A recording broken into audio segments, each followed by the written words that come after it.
What would you do if you saw the fiercest animal in the wild break every rule just to save a life? One autumn dusk in Montana's Bitterroot Mountains, a wounded bobcat and her feverish kitten faced certain death until a legendary grizzly appeared from the shadows. But instead of a hunt, what followed was a miracle that would challenge everything we believe about nature and about ourselves. Tonight, we invite you to witness a true story of courage, mercy, and the wild's power to surprise us all. Stay with us, because what happened next in these mountains will make you question, is kindness just a human thing, or something far older? The last rays of autumn sunlight barely filtered through the dense canopy as Lila limped along the cold earth, her breath fogging in the dusky air. The Bitterroot Mountains weren't a kind place for a bobcat, even less so for one wounded, her sides slick with dried blood and fur matted from days of running. But Lila wasn't alone. Every few steps, she nudged her kitten, Pip, forward with a trembling paw. The kitten's body burned with fever, his eyes half closed, each breath thin and rapid. Lila's instincts screamed at her to hide, to find shelter before nightfall, but desperation had driven them from the safety of shadows into the open heart of the valley. Here, at the bottom of the world, hunger gnawed at her belly. She could smell the distant traces of deer, feel the thrum of the wilderness in her bones. But tonight, survival wasn't about finding food. It was about keeping Pip alive. Just one more night, one more breath. Suddenly, a low growl rolled through the valley, vibrating in the roots of the pines. Lila froze, her ears twitching. At first, she thought it might be wolves or coyotes. She'd outrun them before, barely. But then the ground itself seemed to shift under her paws, and she saw him. Brutus, the grizzly. Massive, older than the stones, his fur silvered and battle-scarred, eyes dark as the mountain night. Every animal in these woods whispered his name with terror. He towered over the brush, the earth shuddering with each heavy step as he emerged from the thicket. Lila's heart hammered so loudly she feared it would give them away. She dropped in front of Pip, crouching low, her body a shield. She could taste the metallic bite of fear in her mouth, but there was nowhere to run. Her wound had sapped the last of her strength. Pip whimpered, his tiny body curling into her, shivering uncontrollably. Lila pressed him closer. She bared her teeth in defiance, a hopeless, instinctive gesture. The valley seemed to shrink to a pinprick, the air vibrating with Brutus's presence. Brutus stopped a dozen feet away. He sniffed the air, his nose twitching, lips curled back to reveal massive teeth. Lila's mind flashed through the possibilities. Maybe if she could distract him, Pip could crawl away. Maybe she could wound him, give the kitten a head start. But her legs shook too badly to move. The grizzly advanced, each step slow, deliberate. Pine needles crunched beneath his paws. Lila's body tensed. She didn't blink, didn't breathe. Pip's fevered breaths puffed against her belly. Brutus stopped, looming over them. For a heartbeat, nothing happened. The world held its breath. Then, shockingly, the grizzly didn't lunge. He didn't roar. He simply stood there, immense and silent, his gaze locked on Lila and Pip. The sun dipped lower, casting long shadows, gilding Brutus's fur with a strange golden light. Lila sensed a strange hesitation in the air, as if the wild itself was pausing. For a full minute, maybe longer, Brutus watched the little family. His eyes traveled from Lila's battered body to Pip's shivering frame.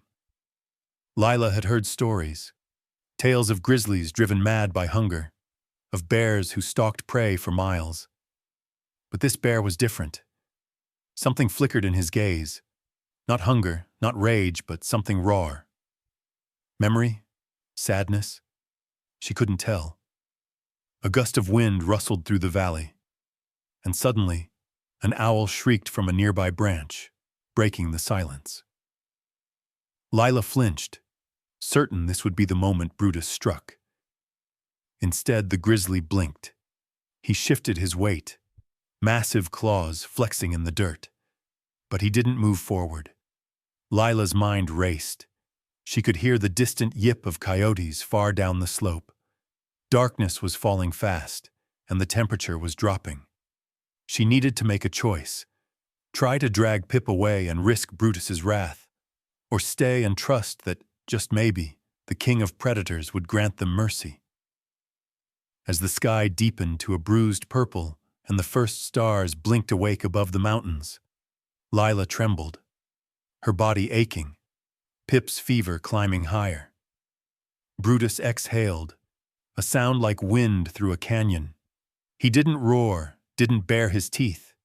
He simply waited, enormous and inscrutable, as if challenging the ancient rules of the wild. And so, with no other options left, Lila did the unthinkable. She stayed. The scene held there. 3 lives suspended in the dying light, caught between the savage laws of nature and a silent, impossible hope. Would the bear attack, or was something even stranger about to unfold beneath the autumn sky? The cold darkness deepened around the unlikely trio. Pine boughs whispered with the arrival of night, sending little gusts of icy air curling along the valley floor. Lila's instincts screamed at her. Run, hide, don't trust the beast that ruled these mountains. But her body refused to move, battered and spent, and Pip clung to her with fever-slick fur, so frail she could hardly feel his heartbeat. For a few agonizing minutes, Brutus simply stood, immense and watchful. The silence was so total Lila could hear Pip's faint breathing and the slow, powerful snorts of the grizzly. Every muscle in Lila's body coiled tight as a spring, yet something in Brutus's posture kept her from bolting. It wasn't just that she was exhausted. There was an odd gentleness in the way the great bear regarded them, head tilted, eyes soft with a memory or sadness Lila couldn't name. Then, with a deliberate slowness that made Lila's heart pound harder, Brutus lowered his huge body onto the ground, closer, but not aggressively. He settled on his belly, enormous forearms bracing the earth, his great head coming level with Pip's shivering body. Lila hissed, every instinct telling her to shield her kitten, but her limbs shook and gave way.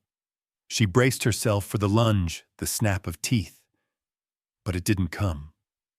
Brutus's nose twitched as he sniffed Pip, his breath warm and wild.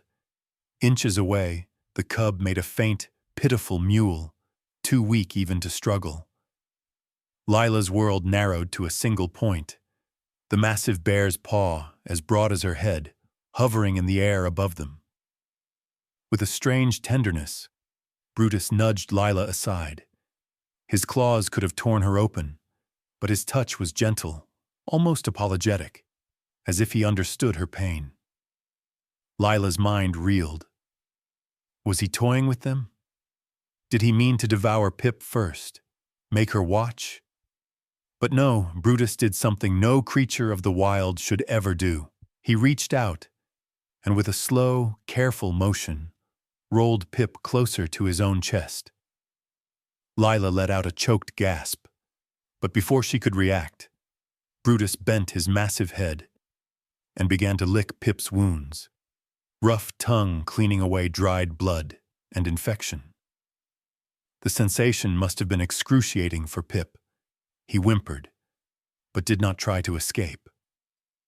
Lila watched in astonishment, her terror warring with a desperate, fragile hope. Why? Why would the king of predators waste his energy on a dying kitten?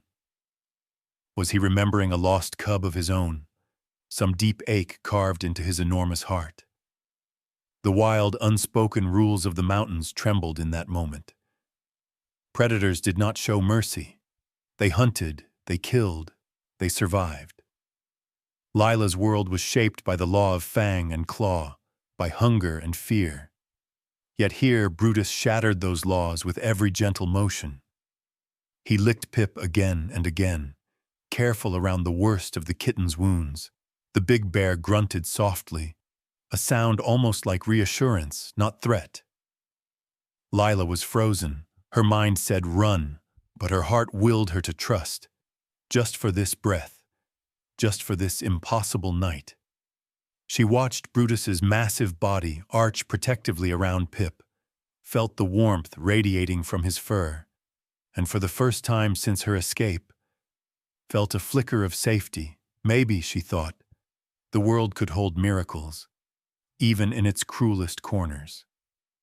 Time slowed, the night deepened, wind rattled the branches overhead, and somewhere distant, coyotes howled, sharp and hungry. Lila's ears twitched, but Brutus paid no heed to the distant threats. He focused only on Pip, his movements methodical and patient. The wild silence was interrupted by the chattering of a squirrel high above, a startled bird launching from the trees. Lila's senses remained razor-sharp, every sound a possible sign of danger. But with Brutus between them and the darkness, the valley felt like a fortress. Lila's exhaustion became heavier, pressing her down as adrenaline ebbed. Brutus finished tending Pip and settled his bulk onto the ground, curling around both bobcats like a living wall. Lila barely dared to breathe. She watched as Pip's tiny body relaxed, soothed by the bear's warmth, his feverish shivers quieting bit by bit. Still, doubt gnawed at Lila. Was this a trick? Would Brutus turn violent if she moved wrong? She stayed pressed against Pip, never taking her eyes off the bear's face. But Brutus only lowered his head, immense muzzle inches from them. His breathing deepened, filling the cold night with the sound of life, steady, powerful, ancient. Lila's own heart slowed to match it. In the far distance, thunder rumbled, warning of a storm rolling down from the peaks.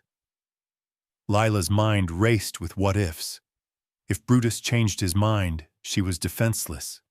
If the storm hit, they'd need more shelter than a bear's fur could offer.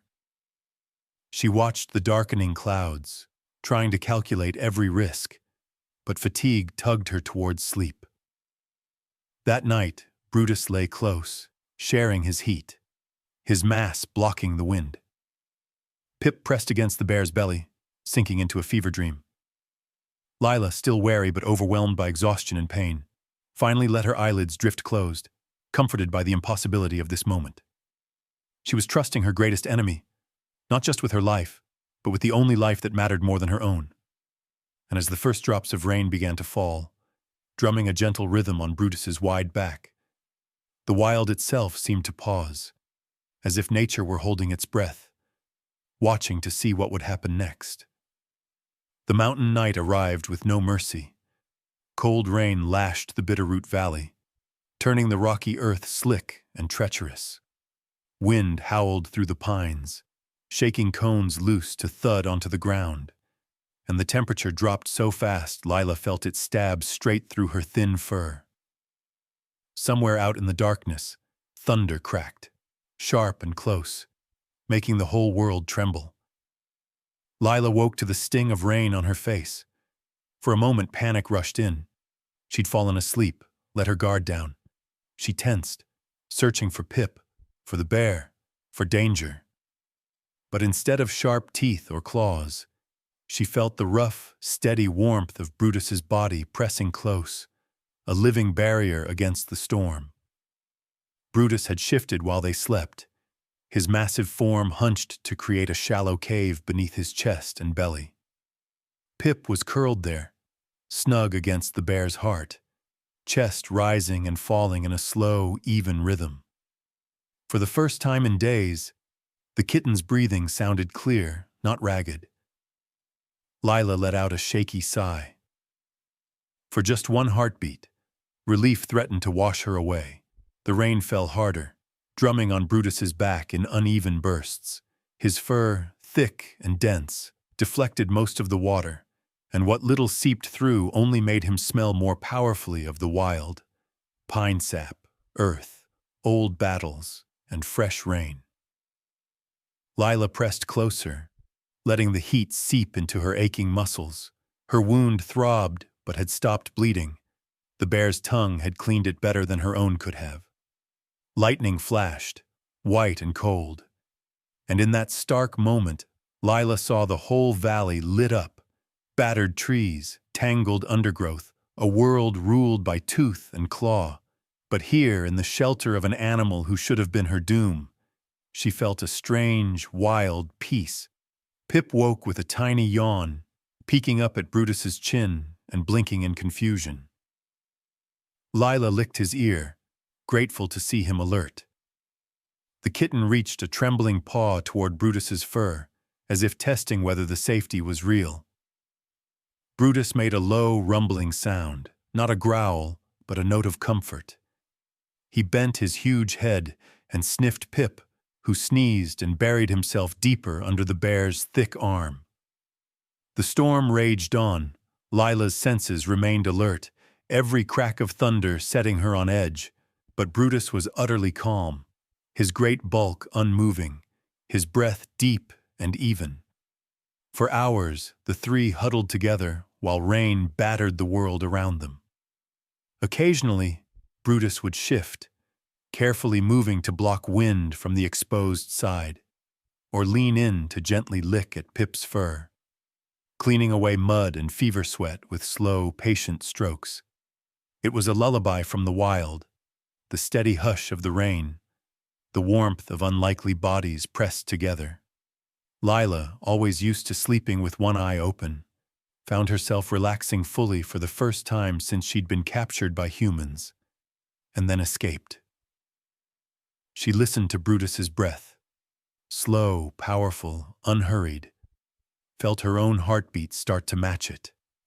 But the wild never fully lets its guard down. Midway through the night, a branch snapped somewhere nearby. Lila shot upright, claws flexed, ready for any threat. Brutus's head whipped up as well, and for a split second he looked every inch the old savage king, the bear the whole valley feared, his lip curled, nose working the air. Through the roar of the rain, Lila heard movement, furtive, hungry. Maybe a raccoon, maybe something worse. Pip whimpered, pressing into her belly. Brutus rumbled low and deep, a warning that carried through the storm. Whatever prowled out there, it decided to try its luck somewhere else. The night settled back into uneasy peace.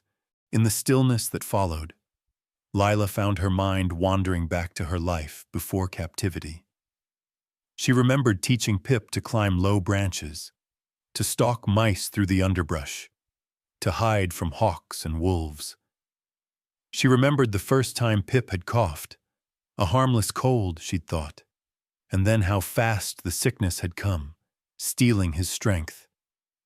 She'd broken free from the zoo's rusty fence with nothing but Pip and a desperate hope for wildness, never imagining the cost. Now, as the rain eased just a little and the darkness began to soften, she wondered what kind of future waited for them, if any. Could a bobcat and her kitten survive alone in this harsh world? And what of Brutus, this bear who had chosen mercy over hunger, shelter over savagery? Was he protecting them because he remembered a lost cub of his own? Or was there something deeper at work, some instinct even older than the laws of nature? The first hints of dawn crept into the sky, washing the clouds in gray and gold. The storm tapered off, rain becoming a fine mist that shimmered on Brutus's fur. Lila nudged Pip awake and watched as the kitten stretched, still weak but eager, his fever broken. Brutus lifted his head and surveyed the valley, eyes old and full of secrets. For a few minutes, none of them moved. The peace was fragile, but real. Lila realized she was no longer terrified. She was grateful, an emotion she'd never imagined she'd feel for a grizzly. As daylight grew, Brutus rose and shook himself, sending a cascade of water into the air. Pip sneezed, startled, but Brutus merely watched, a glimmer of amusement in his dark eyes. Lila couldn't help but feel a wild, reckless hope spark inside her. They had survived the night. Against every rule of the wild, against every instinct, mercy had become their shelter. And somewhere in the morning's quiet, Lila dared to believe that maybe, just maybe, miracles did exist, even for creatures like her. As the golden hush of dawn faded, the Bitterroot Mountains returned to their relentless rhythm. Sunlight filtered through broken clouds, painting the valley floor in fleeting ribbons of warmth. But it was a brittle peace. By midday, Lila could feel her body's weakness creeping in. Every movement pulled at the old wound in her side.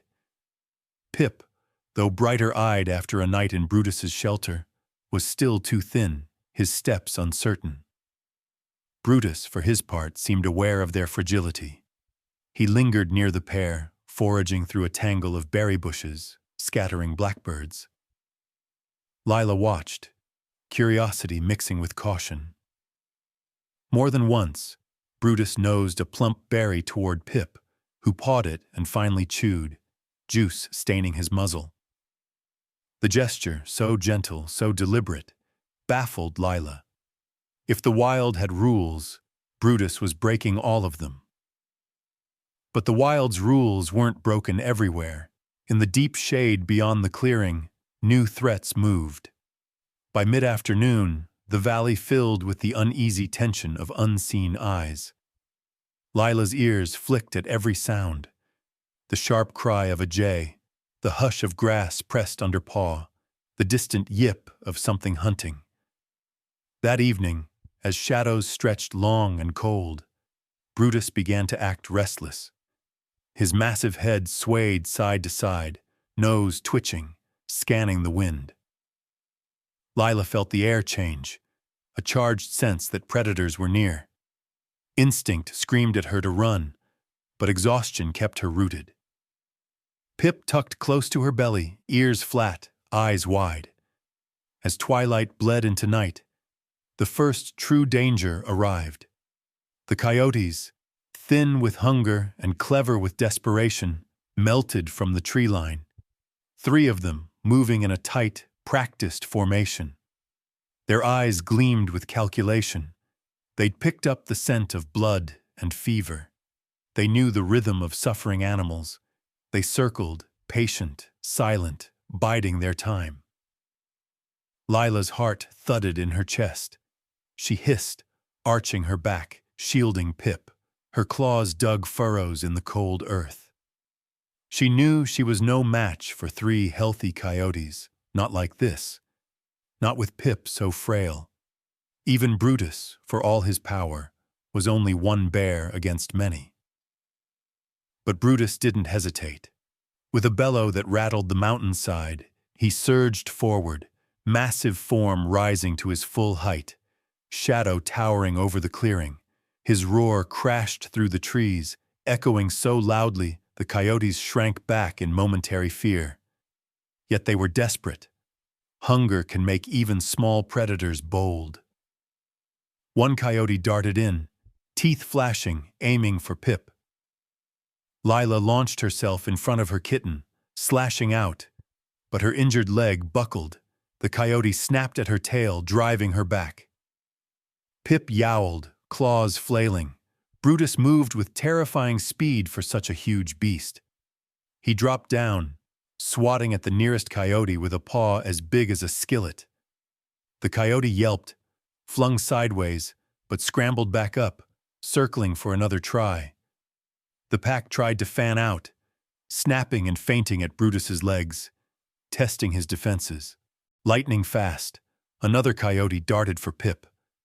Lila bit down hard on its ear, refusing to let go. The coyote thrashed, dragging her along the ground, Pip screeching. Brutus lunged, jaws snapping inches from the coyote's face, forcing it to release Lila. For a split second, Lila locked eyes with Brutus, fear, gratitude, and a wild, desperate hope passing between them. The fight became a blur. Dirt flew, fur tore, snarls and howls split the night. Brutus bled from a deep scratch on his shoulder, and Lila's side reopened, hot blood seeping into her fur. Yet neither retreated. Together, Bobcat and Bear stood guard over Pip, fighting not just for survival, but for each other. At last, the coyotes wavered. Brutus's rage was a force of nature. With a final roar, he charged the pack, jaws snapping. Two coyotes bolted into the dark, tails tucked. The last hesitated, eyeing Pip, until Lila, battered but unbroken, spat and lunged with every ounce of her strength. The coyote fled, yipping in defeat. For several moments, the clearing was chaos. Brutus panting, sides heaving. Lila crouched over Pip, body trembling with adrenaline and pain. The scent of blood and fear thick in the air. Then, at last, quiet returned. Brutus lowered himself to the earth, groaning as he examined the fresh gashes across his foreleg. Lila, her own wound burning, nudged Pip, checking for injuries. The kitten pressed close, shivering but alive. What happened next was a truth Lila would never forget. She crept to Brutus's side, caution melting into gratitude. Ignoring her own pain, she licked his wounds with gentle strokes, cleaning away blood and dirt. For a moment, two predators, hunter and hunted, became family, united by the wild's most ancient contract: to stand together when the darkness comes. Brutus accepted the help with a weary sigh, his huge body relaxing as Lila tended him. Pip, sensing the peace, crawled to Brutus's paw and curled up, trusting the bear's strength would guard him until morning. In that fragile night, scarred and battered, the three creatures formed a bond as deep as the mountains around them, a pact written in blood, pain, and an impossible mercy that defied every rule they'd ever known. And as the moon rose high above the battered valley, Lila finally understood. Sometimes, survival wasn't about being the strongest or the fiercest. Sometimes, survival was about the courage to trust and the strength to stand together against the dark. The sun rose pale and hesitant over the battered valley, casting an uncertain light on the survivors below. Dew beaded on the fur of the bobcat and her kitten, and the fresh wounds crisscrossing Brutus's shoulder glistened red in the dawn.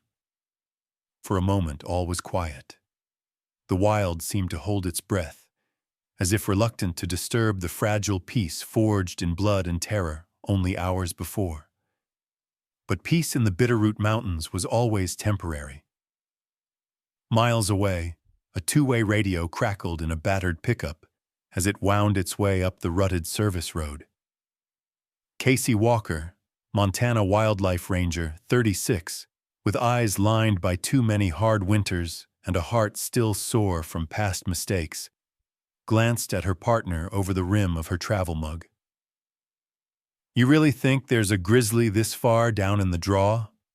asked Sean Adams, the rookie, his voice full of the caution and enthusiasm of someone who still believed the wild followed the rules. Casey's lips twitched, almost a smile. "Nothing follows the rules up here, Sean. Not bears, not people, not luck."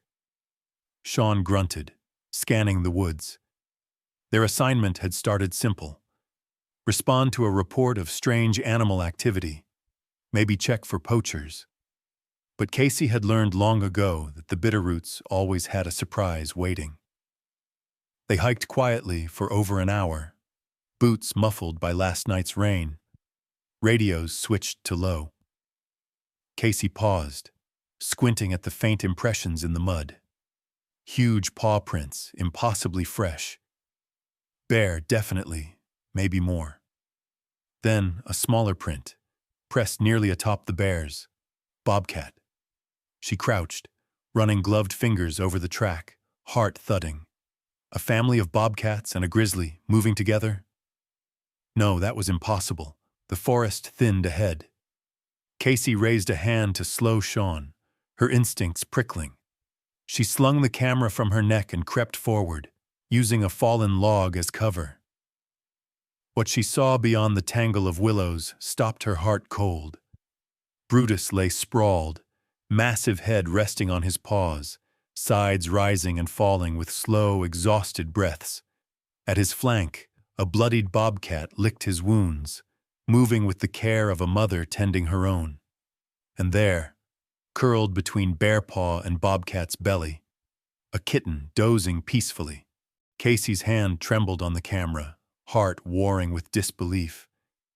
She'd spent years teaching the public to fear and respect grizzlies. She'd rescued orphaned cubs, tagged mountain lions, faced down angry poachers and sadder tourists. But nothing had prepared her for this. 3 predators, tangled together not in violence, but in a battered, impossible peace. "Casey, what is it?" Sean whispered. She held up a finger for silence, snapping photo after photo, capturing every movement, the way the kitten's paw twitched as it dreamed, the gentle rise and fall of Brutus's wounded shoulder, the way the bobcat pressed close to the bear, trusting him utterly. It was wrong, and it was beautiful. Sean peered over her shoulder. Is that for real? We should radio it in. This isn't natural, Casey." She didn't answer. Her mind spun. Step in and disrupt whatever miracle this was. Leave them, risk one or all, dying before help could arrive. She thought of the last time she'd interfered. A rescue gone wrong. A frightened animal dying in her arms. Guilt that never quite faded. Casey watched as Brutus shifted his head, and the kitten reached out, resting its paw atop the bear's massive claw, her breath caught. What made mercy bloom in the wild? Was it grief, memory, a longing for lost family? Or was it simply survival, reshaping itself in the face of suffering? Sean fidgeted. "Casey, if the office hears about this, 3 predators, all wounded, that's a public safety nightmare. They'll send in the tranquilizer team, relocate the bear, put the bobcats in rehab. That's the protocol." Casey nodded slowly, still watching. She couldn't bear to see this fragile, hard-won peace shattered by well-meaning intervention. What if the best thing she could do was nothing at all? But then Pip sneezed, hard, racking, the sound echoing far too loud. The kitten looked thin, sick. The mother's limp was worse. If they didn't get help soon, mercy would not be enough. She made a choice. Moving with practiced quiet, Casey reached into her pack and pulled out a sealed pouch, antibiotic ointment, a few strips of cooked venison. She crept to the edge of the clearing, placed the food and medicine just inside the brush, then retreated, breath held. Brutus rumbled, head rising, but when he saw her, he only watched, dark eyes unreadable. Sean hissed, "You're interfering." She shook her head, voice soft. "Maybe, but sometimes the wild needs a little help." As they slipped away, Casey's mind raced with what she'd witnessed. A grizzly who protected, not killed. A bobcat who trusted, not fled. A kitten who slept soundly between them. She knew this story would never fit into a report. But she'd seen it. She'd recorded it. And she wasn't ready to let it go. As dusk returned, Brutus lumbered over to sniff the offering. Lila limped to the food, eyes darting, torn between suspicion and hunger. Pip followed, ears pricked. The 3 ate, quiet and alert, the fragile thread of trust holding. Up on the ridge, Casey watched the scene, a storm of wonder and doubt raging inside her. She took out her battered journal and wrote, "Mercy isn't weakness. Maybe it's the only real strength the wild has left." But even as she scribbled, a shadow of fear crept in. She knew that soon this miracle would be tested, by rules, by people, by the harsh world outside their hidden valley. But for one more night at least, the law of the wild had changed. The mountains shimmered under a brittle morning sky, the light clear and clean after the violence of the storm. In the small hollow where Mercy had defied the law of nature, a quiet transformation began to take root. Casey watched from a distance, hidden by a stand of spruce and the careful hush of a practiced ranger. She'd come early, her breath frosting in the chill, to check whether her offerings had survived the night. She didn't dare approach the trio directly. A bear's trust, even a battered old king like Brutus, was nothing to gamble.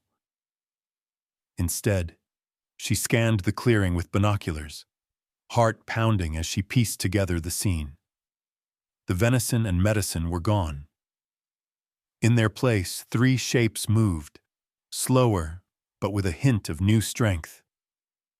Lila's limp was less pronounced, her fur no longer caked with blood, but brushed smooth, wounds glistening pink instead of angry red.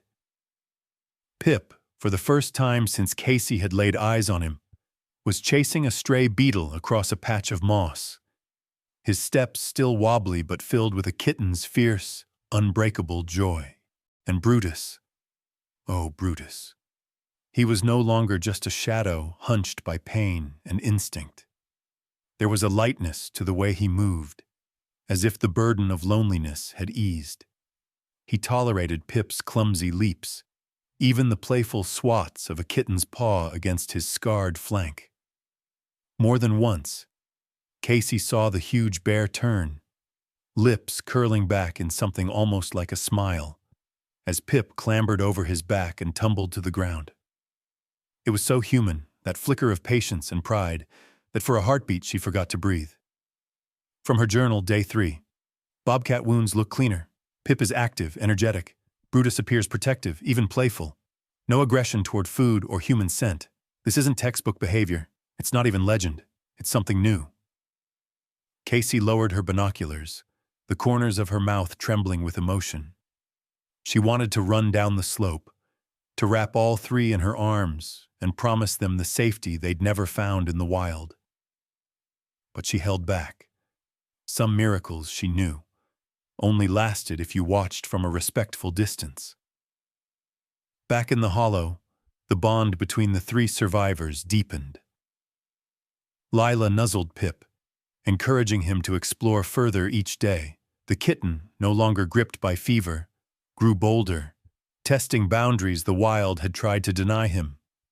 He stalked grasshoppers, pounced on fallen pine cones, and once even tried to scale Brutus's massive shoulder, tiny claws scrabbling in thick fur. Brutus barely flinched, occasionally rolling over and trapping Pip beneath a furry arm, drawing a delighted squeal from the kitten and a wary laugh from Lila. The days took on a gentle rhythm. Brutus foraged along the edge of the clearing, dragging over fish from a cold stream, splitting the catch with Lila and Pip. Lila hunted for voles, always bringing the spoils to Pip before eating herself. In the soft light of dusk, the three would curl together, Lila on one side, Pip sprawled on Brutus's chest, the old bear's deep, even breaths a lullaby. Not all was easy. There were times when the wild's old rules returned, when a hawk's shadow passed overhead and Lila tensed, ready to shield her son. When Brutus startled awake from nightmares, eyes wild and confused, muscles coiled for battle. But always, in the end, the fear gave way to trust. Wounds healed, the raw edge of hunger dulled. For Casey, each morning brought a new struggle. She debated with Sean, with herself, with her conscience.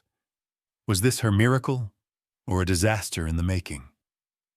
Should she report what she'd seen to her superiors, risking an intervention that would shatter the fragile family she watched grow stronger each day? Or should she keep their secret, protect this living proof that the wild was capable of mercy? Sean's arguments were practical. If we get caught hiding this, it's our jobs, maybe worse. And what if the grizzly turns? People won't understand. They'll panic. They'll want control. Casey only shook her head, staring at her battered field journal. Sometimes the wild shows us what we need to become, not what we already are. If they survive together, maybe there's hope for the rest of us. She wrote each night, sometimes pages at a time. Maybe the lesson isn't about predators at all. Maybe it's about possibility, about letting go of the idea that everything wild is cruel and everything human is kind. By the end of the week, the changes were undeniable. Pip's coat gleamed, his eyes bright. Lila moved with the silent grace of her ancestors, her limp almost gone. Brutus still bore the scars of his battles, but there was a gentleness in him now, a willingness to protect, to nurture, to share. In the long shadow of the pines, they were a family, not by blood, but by choice. One evening, as the sun dipped behind the mountains and painted the sky with fire, Casey watched as Brutus rolled onto his back, exposing his vulnerable belly, a gesture of trust to the bobcat and her kitten. Pip pounced, tumbling down the curve of the bear's chest, squealing in delight. Lila joined them, her voice a low, rumbling purr. It was the wild, rewritten. It was mercy made real. Casey closed her journal with trembling hands, tears pricking her eyes. For the first time in years, she felt hope. A fragile thing, but growing stronger with every sunrise in the Bitterroot. She whispered into the dusk, a promise meant for no one and everyone. I see you. I will remember. And in the hollow below, 3 unlikely companions curled together in peace, unafraid, as the wild watched and learned. Word travels fast in the modern wild, faster than the wind, faster than any predator's silent footfalls. What happened in that mountain valley had already left invisible ripples, but it was only a matter of time before those ripples became waves. Casey Walker's phone vibrated early one morning, just as mist still hugged the ground and pine needles sparkled with dew. She was halfway through her second cup of campfire coffee, reviewing the latest entries in her battered journal, when the screen lit up with a string of messages. Did you see the email from the district? Animal Behavior Group wants a formal report. Something about anomalous predator interactions. Someone forwarded your photos, Case. News wants an interview. Her heart stuttered, coffee forgotten. For days, she'd guarded her secret, protecting the strange family she'd found in the valley. But secrets, like all things wild, are hard to cage. At the sanctuary's main office, the air was thick with anxiety. Rangers and researchers crowded around computers, zooming in on blurry photos and silent video clips. The images, Brutus lying side by side with Lila, Pip scrambling across the bear's scarred shoulders, were already making the rounds online, a digital wildfire that refused to be stamped out. Sanctuary officials were alarmed. The words dangerous precedent, public safety, and unnatural behavior crackled through every meeting. Dr. Margaret Lane, the sanctuary's head, demanded answers. This is unprecedented. We can't just let this play out in the wild. What if the bear hurts someone? What if the bobcats die on camera? Think of the headlines. Think of liability. Sean, Casey's partner, folded his arms across his chest. We're rangers, not zookeepers. Nature isn't always pretty. Sometimes it teaches us more than we expect. Casey felt her throat tighten. But isn't that the point? Isn't the whole reason we're here to learn? You want proof that wild animals can surprise us, that they're more than what the textbooks say. Well, here it is. Maybe we need to listen. Margaret shook her head. We can't just let it happen. The public will panic. And what if they're suffering? What if that bear decides to turn on the cats or on us? Outside, the debate got louder. Someone leaked the story to a local news crew, a young reporter hungry for a scoop, eager to show the world the miracle in the mountains. Within hours, the story was everywhere. Radio, television, social media. The photos went viral, drawing gasps and arguments across the country. In a college classroom, a professor clicked through the slideshow of images, students debating whether it was proof of animal empathy or just coincidence. In ranger stations from Alaska to Wyoming, staff swapped stories about the time they'd seen wolves adopt foxes, or an eagle shelter an orphaned chick. But never a grizzly and bobcats. Never something so impossible, so public. On talk shows, experts clashed. This is a unique case of trauma bonding, likely caused by extreme stress. Or maybe we've underestimated what animals are capable of: mercy, kindness, even community. For every supporter who cheered for Brutus and the bobcats, there was a skeptic. Some demanded the animals be separated for their own safety, or for the safety of people nearby. Others, touched by the story, pleaded for the sanctuary to protect the trio, to let their bond teach the world something new. Casey found herself caught in the eye of the storm. Reporters called her cell, asking for statements, for exclusive interviews. She tried to keep the focus on the animals, on the lessons to be learned, but the pressure mounted. Sanctuary directors met late into the night, debating tranquilizers, relocation, even fencing off the whole valley. Each option threatened to shatter the hard-won peace that Brutus, Lila, and Pip had forged. Sean, seeing Casey's turmoil, tried to reassure her. "If this was just about you and me, I'd say let it ride. But this is bigger now. What if some wannabe hero comes out here with a gun, trying to save someone? What if a drone spooks them into running? What if the bond breaks?" Casey stared at her journal, fingernails pressed into the paper. "If we tear them apart now, we'll never know what they could have taught us. Isn't that worth the risk?" The debate spilled over onto the internet. Hashtags trended. #Grizzly Mercy, #Wild Family, #Let Them Be. Petitions popped up overnight. Thousands of signatures pleading with sanctuary staff to protect the three at any cost. On news shows, the image of Pip curled against Brutus's enormous paw became a symbol, a call for compassion in a world that too often demanded control. And then, just as officials weighed their options, a twist no one saw coming. A local news crew, hoping for a scoop, snuck into the valley at dawn. They set up cameras, flying a noisy drone overhead for dramatic footage. Brutus, sensing danger, rose up on his hind legs, roaring thunder into the morning mist. Lila and Pip shrank into his shadow, the bond of trust threatened by human interference. The news footage was raw, electric. Viewers watched, transfixed, as the giant grizzly shielded the two bobcats from the hovering machine, every muscle tense, eyes wide with an old, primal fear. The video spread like wildfire, becoming the most watched clip of the week. Proof not only of the impossible bond, but of the cost of curiosity. Inside the sanctuary office, Casey slammed her fist onto the desk. "They just turned a miracle into a spectacle," Margaret sighed, rubbing her temples. "Now we have no choice. The world is watching." As the sun set on a day of debate and division, the fate of Brutus, Lila, and Pip hung in the balance. Their story had captured the world's imagination, but the wild, once silent and secret, now echoed with the noise of human judgment.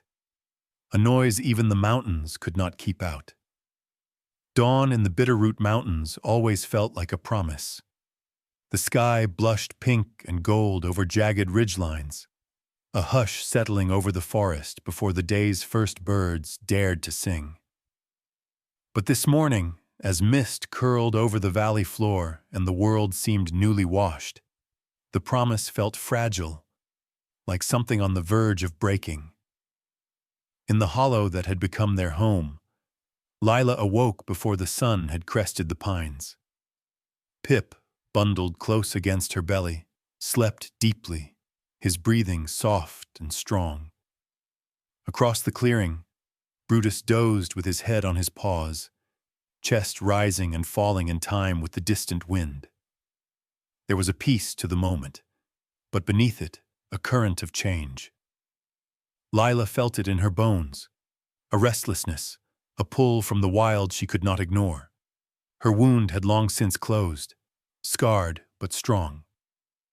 Pip, once a trembling shadow, was now plump with health, eyes bright and curious, his limp gone. The bear, too, seemed altered, his scars healing, his movements easy, but his eyes sometimes distant, watching the horizon as if searching for something lost. For days, they had remained together, a family forged in crisis, now bound by quiet affection. Pip played along the stream, pouncing on frogs, his joyful cries echoing through the valley. Lila hunted voles in the tall grass, teaching Pip how to move quietly, how to freeze and listen, how to disappear when danger loomed. Brutus watched over them, sometimes joining the games, sometimes just lying in the sun, his immense shadow a safe place for a bobcat to nap. Yet as the world grew warmer and the green returned to the land, the wild began to whisper of the old laws. Lila noticed the scents changing in the wind, the musk of other bobcats, the fresh scrape marks of mountain lions, the distant calling of a mate. Her heart, so long focused on survival, now stirred with longing for freedom, for territory, for the life she'd once lost. Pip sensed it too, though he didn't understand. One morning he asked in his small, quivering voice, "Mama, why does Brutus look so sad when he watches the hills?" Lila licked his ear, unsure of the answer. She wanted to stay, to keep her son safe forever beneath the bear's gentle care. But the wild was not meant for comfort. It was meant for moving on. That evening, as the sun melted behind the peaks, Casey stood at the edge of the clearing, unseen but ever watchful. She'd come with supplies, an offering of venison, a vial of medicine, though she knew they might not need it anymore. In her journal she wrote, "The bear is restless, the cats are strong, they are not meant to stay caged by mercy. The wild must reclaim what it lent for a little while." She pressed her palm against the bark of a fir and watched, tears pricking her eyes as Pip tumbled over Brutus's paw one last time. Lila nuzzled the bear's broad snout, a soft rumble passing between them. A thank you, a goodbye, a promise. As darkness crept across the valley, Lila knew the time had come. She waited until Pip curled up beside her, then gently nudged him awake. "It's time to go, little one." Pip blinked, confusion clouding his face. "Go, but Brutus." Lila brushed her cheek against his. "The wild is calling us home. We must answer." She looked to Brutus, whose eyes glistened with a knowing sadness. The old bear rose, lumbering closer. He touched his nose to Pip's head, then to Lila's flank, a blessing and a farewell. No words passed, but the message was clear. You are strong now. You are ready. The moon rose, silver and silent, as Lila led Pip across the clearing, away from the only home he'd ever known. Pip hesitated, glancing back at the bear, then with a trembling breath, followed his mother into the shadows. Brutus stood alone beneath the trees, a solitary figure outlined by moonlight. The emptiness pressed in around him, sharp and cold. For a long time he remained motionless, listening to the fading sounds of his unlikely family moving through the brush, their scent lingering like a dream. The wild had returned to its old order. The law of mercy had played its part. Down in the grass, near where Lila had slept, Brutus found a tuft of bobcat fur and the faint outline of a paw print, tiny, perfect, pressed deep into the mud. He touched it with a single claw, holding the memory close. Up on the ridge, Casey watched with tears streaming down her face. She could have intervened, could have tried to keep them together longer, could have called in the authorities and insisted on control. Instead, she did the only thing she could do. She let the wild write its own ending. She scribbled a final note in her journal. True kindness is letting go, even when it hurts. The wild taught me that. As the first hints of dawn crept over the horizon, Brutus turned away from the clearing and climbed the rocky slope to his old lonely ridge. He paused at the top, looking out over the valley. Below, the trees whispered with secrets. Somewhere in the dark, Pip's playful voice echoed faintly, a sound full of hope and new beginnings. Brutus watched until the sun crowned the mountains, warming his battered fur. He was alone again, but something in him had changed. Some ancient hurt soothed by mercy. Some old loneliness eased by love. In the hollow they'd left behind, the grass was flattened by 3 bodies, a paw print pressed into the earth, and a single tuft of fur. Reminders that, for a moment, kindness had been stronger than fear, and the wild had chosen mercy. Spring in the Bitterroot Mountains was never a gentle thing. It arrived in wild sweeps, snow melting into furious rivers, buds bursting open along every bough, and the air ringing with the voices of creatures old and new. Yet even as the land woke from winter's grip, something in the wild had changed. The story of the Grizzly, the Bobcat, and her kitten had left a mark that rippled out far beyond the lonely ridge where mercy had once reigned. Down in the ranger station, a battered corkboard stood covered with newspaper clippings, social media printouts, and emails from around the globe. Headlines shouted, "Grizzly's act of mercy stuns scientists." "Unlikely animal family inspires hope." "Can compassion change conservation?" Casey Walker stood before the board, mug in hand, rereading a letter from a school in Oregon. A 5th-grade class had drawn pictures of Brutus and Pip, big, smiling bears and tiny, fierce kittens, all holding paws beneath rainbow skies. The teacher's note read, "Your story reminded my students that the wild isn't only red in tooth and claw. Sometimes it's kind. We're learning to look at nature with new eyes." For Casey, those words meant more than all the awards or interviews that followed. She had become, almost by accident, the face of compassionate conservation. Her phone buzzed constantly. Calls from biologists, journalists, teachers, lawmakers. She gave talks, led nature walks, and sat on panels, always carrying the same battered field journal and the memory of a miracle she'd witnessed firsthand. But the movement was not without its critics. In boardrooms and online forums, debate raged hotter than ever. Was mercy in the wild an anomaly, a rare glitch in the code of survival?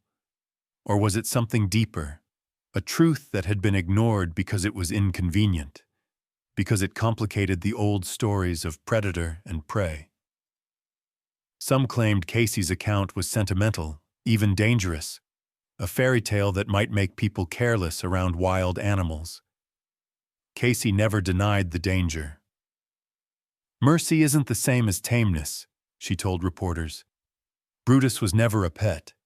He was a king, ferocious, unpredictable, and yet, at a moment when he could have chosen violence, he chose something else. That's what makes it a miracle." Her campaign took on a life of its own. Ranger programs adopted new training on animal empathy and the complexity of predator behavior. Educational videos featuring the story of Brutus, Lila, and Pip became staples in schools from California to Maine. A new section in the sanctuary's visitor center was dedicated to unexpected bonds of the wild, complete with photos, video footage, and the infamous paw print, now cast in bronze for children to touch. But for Casey, The greatest rewards were the glimpses of the wild's ongoing story. Every few months, motion-triggered cameras set along the ridge sent back grainy photos. Lila, healthy and strong, leading Pip, now grown into a lanky, confident bobcat, through stands of golden aspen. Pip pausing by the creek, watching trout flash in the shallows, his movements sure and graceful. A blurry image of Brutus, huge and unmistakable, his silvered fur gleaming in the sun, trailing the edge of the old clearing. Once the cameras caught all three together, a rare reunion. Lila and Pip lounging in the tall grass, Brutus standing at a respectful distance. There was no fear in the photo, only a quiet acknowledgement, as if the wild itself remembered what had happened and honored the bond that had once saved 3 lives. The legend of the Mercy Bear grew with every retelling. Visitors traveled from far and wide, hoping for a glimpse of Brutus, leaving notes and tokens at the edge of the clearing. Painted rocks, little wooden bobcats, paper cranes. The glade where the miracle had unfolded was formally designated a sanctuary of mercy, a protected patch of wilderness where, as Casey wrote in the new guest book, kindness has left its mark on the land. Scientists, too, were forced to reconsider what they knew. New studies launched on trauma bonding, on interspecies empathy, on the surprising ways animals form alliances. For the first time, predator and prey were seen not as locked in eternal battle, but as partners in the messy, ever-changing drama of survival. In classrooms, children debated. If Brutus could choose mercy, what did that mean for people? Could kindness, like violence, ripple out and change the world? The idea was as wild and as hopeful as the valley itself. One late summer afternoon, Casey hiked alone to the Sanctuary of Mercy, her boots crunching through ferns and wildflowers. She found fresh tracks, a bobcat's, with a smaller set alongside, and the massive imprint of a bear's paw. She knelt in the mud, brushing her fingers over the prints, and felt a surge of gratitude.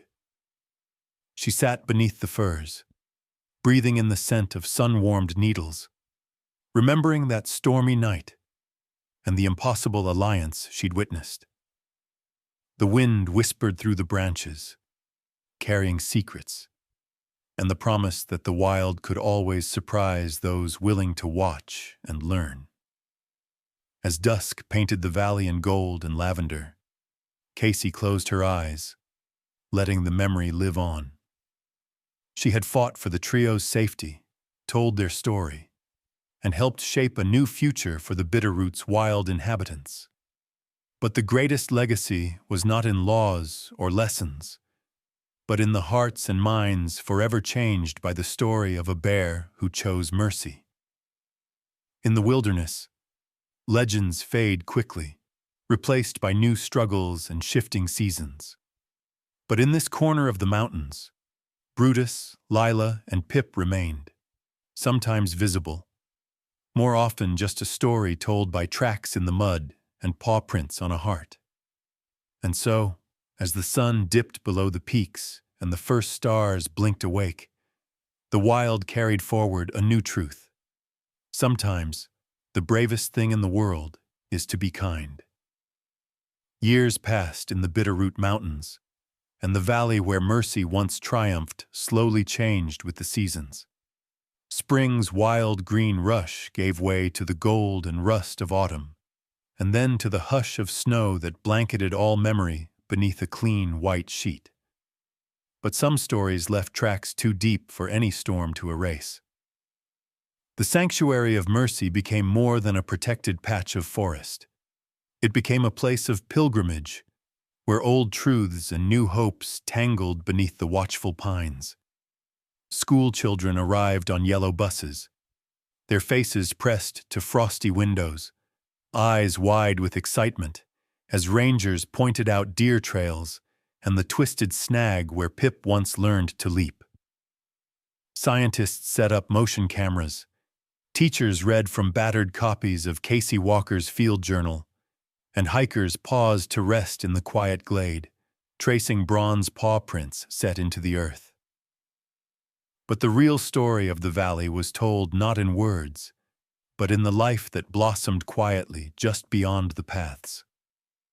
Lila and Pip, no longer the desperate fugitives of that first cruel autumn, became part of the wild's secret tapestry. Lila moved with the grace of a creature who had known captivity, suffering, and love, and had chosen freedom every time. Pip grew strong and sleek, his fur gleaming in the sunlight, his stride sure and silent through thickets and snowdrifts. In time, Pip found a territory of her own near the sanctuary's heart, not far from the glade that had once saved her life. There she raised litters of her own, teaching them to stalk and climb, to hide and to hunt. But the old fear of predators seemed less sharp in her family. Her kittens learned not only to defend themselves, but to pause, to watch, and to trust the moments when the wild offered something gentler. On rare mornings, Pip was seen sharing a sun-warmed log with a red fox, or grooming her kittens while a deer grazed nearby. Rangers marveled, camera traps blinked, and stories grew of a new generation marked by an unusual tolerance, a kindness learned from an ancient grizzled bear. Brutus, too, became a legend. His silvered fur and immense size made him unmistakable even from a distance, and his path along the ridge was worn deep by seasons of solitude. Hunters and hikers whispered his name, and more than one had to stop, heart pounding, as the old bear appeared at sunset, watching with solemn eyes before vanishing into the trees. Some said Brutus had softened. He was seen more often near the sanctuary's border, foraging alongside elk and even sharing a stream with wolves. Others insisted he remained a true king, powerful, mysterious, shaped by the old laws and the new. But the truth, as always, belonged to the land. When Casey Walker brought groups of students into the glade, she would kneel in the soft grass, gathering them close and tell the story in her quiet, steady voice. It wasn't just about survival, she'd begin, her gaze sweeping the circle of rapt faces.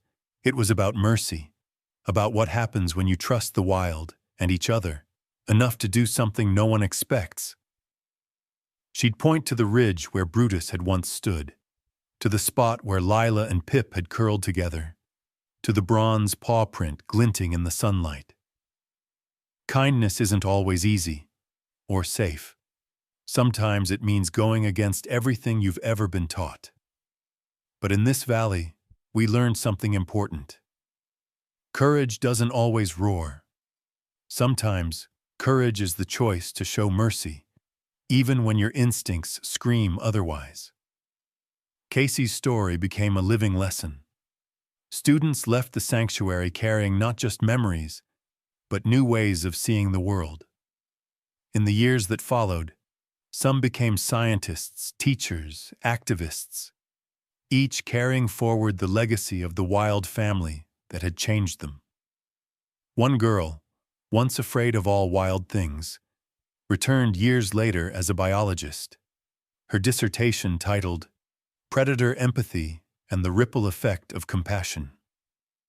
On quiet evenings, as the sun bled gold through the pines, Brutus was sometimes seen at the edge of the glade, old now, moving more slowly, his fur grizzled with age and wisdom.